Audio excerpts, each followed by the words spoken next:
Assalamualaikum warahmatullahi wabarakatuh. Perkenalkan, nama saya Maulana Iksan, kelas 1A, jurusan Tadris Bahasa Indonesia dengan nomor NIM 2108110017. Video ini ditujukan untuk memenuhi tugas UAS mata kuliah membaca dengan dosen pengampu Ibu Dewi Kusuma, MPD. Di sini saya akan membahas mengenai membaca kreatif. Membaca kreatif adalah sebuah proses berpikir untuk mentransformasi informasi tulisan menjadi gagasan-gagasan baru yang bersifat unik. Membaca kreatif ini didukung pula oleh cara berpikir imajinatif, bahkan bila perlu intuitif dari sang pembacanya. Membaca kreatif memiliki beberapa ciri, antara lain, yang pertama, kegiatan membaca tidak berhenti pada saat menutup buku. Yang kedua, mampu menerapkan hasil membacanya untuk kepentingan sehari-hari. Yang ketiga, munculnya perubahan sikap dan tingkah laku setelah proses membaca selesai. Yang keempat, hasil membaca berlaku sepanjang masa. Dan yang kelima, mampu memecahkan masalah kehidupan sehari-hari berdasarkan hasil yang dibaca. Selanjutnya, langkah-langkah membaca kreatif adalah sebagai berikut. Yang pertama, proses pemahaman makna. Yang kedua, proses integrasi pengalaman, pengetahuan, dan apersepsi. Yang ketiga, proses asosiasi dan komparasi. Yang keempat, proses analisa. Yang kelima, proses sintesis. Yang keenam, proses imajinatif. Yang ketujuh, proses organisasi dan inversi. Dan yang kedelapan, proses aplikasi. Selanjutnya, saya akan memberikan contoh bagaimana membaca kreatif dengan genre fiksi yang berjudul Cerita Rakyat Tangkuban Perahu. Alkisah di zaman dahulu terdapat kerajaan di Jawa Barat dengan putri cantiknya bernama Dayang Sumbi. Dayang Sumbi sudah terusir dari kerajaan akibat kesalahan yang pernah ia lakukan. Ia pun memiliki seorang anak laki-laki bernama Sangkuriang. Sangkuriang senang sekali berburu ke hutan dengan anjingnya yang bernama Situmang. Suatu hari, karena tidak mendapat hewan buruan, Sangkuriang pun memutuskan untuk membunuh anjing peliharanya tersebut, yaitu Situmang. Saat sang ibu mengetahui tindakan anaknya, Dayang Sumbi pun marah dan memukul kepala Sangkuriang. Dayang Sumbi mengusir anaknya dari rumah, sehingga sejak saat itu Sangkuriang pun mengembara ke berbagai tempat.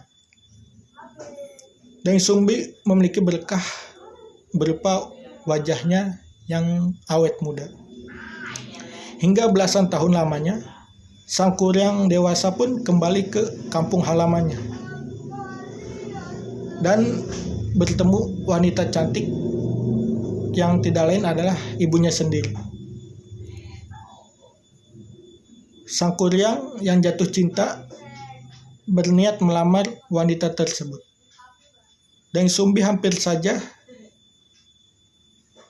menerima lamaran Sangkuriang, hingga ia mengetahui bahwa lelaki itu adalah anaknya.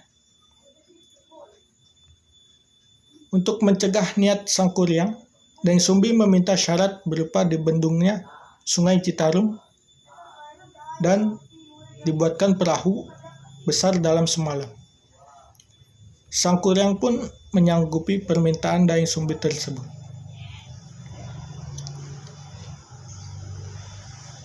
Ketika pekerjaan sudah hampir selesai, Dayang Sumbi mengatur siasat agar para jin pembantu Sangkuriang mengira waktu sudah pagi, hingga mereka pergi.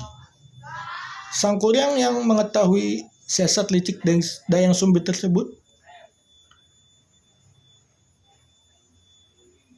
membuat Sangkuriang marah Sang kuda yang marah kemudian menendang perahu yang sudah dibuatnya hingga terbalik dan menjadi gunung yang sekarang kita kenal, yaitu Gunung Tangkuban Perahu.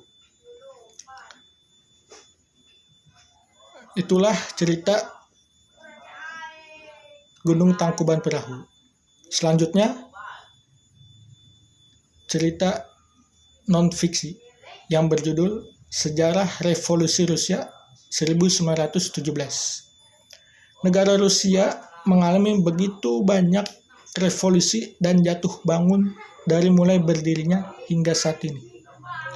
Pada tahun 1917 bisa dikatakan merupakan tahun penanda kejatuhan pemerintahan berbasis kekaisaran yang telah berlangsung ratusan tahun di negara ini.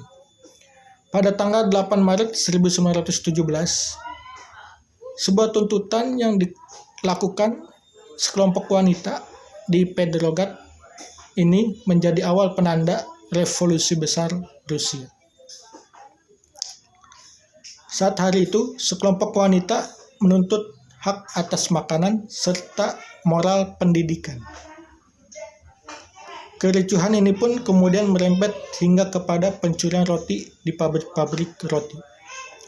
Kekacauan yang semakin meluas ini menuntut pemerintah mengambil kebijakan cepat dengan membentuk pemerintahan sementara di tanggal 12 Maret 1917.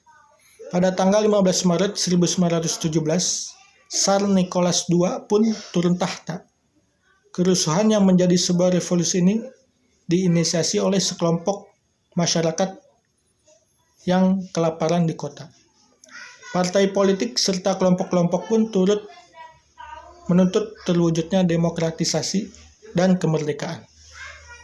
Sebagai upaya untuk mengabulkan tuntutan masyarakat tersebut, pemerintahan sementara kemudian menyatakan bahwa kedudukan yang sama di dalam hak parlemen, hukum, pekerja, pers, dan agama diberikan kepada seluruh rakyat. Alhasil, Rusia pun berubah dari yang awalnya merupakan kerajaan absolut menjadi negara berbasis diktator proletariat dan menerapkan ideologi Marxisme. Demikian pembahasan membaca kreatif yang dapat saya sampaikan. Semoga bermanfaat. Terima kasih. Wassalamualaikum warahmatullahi wabarakatuh.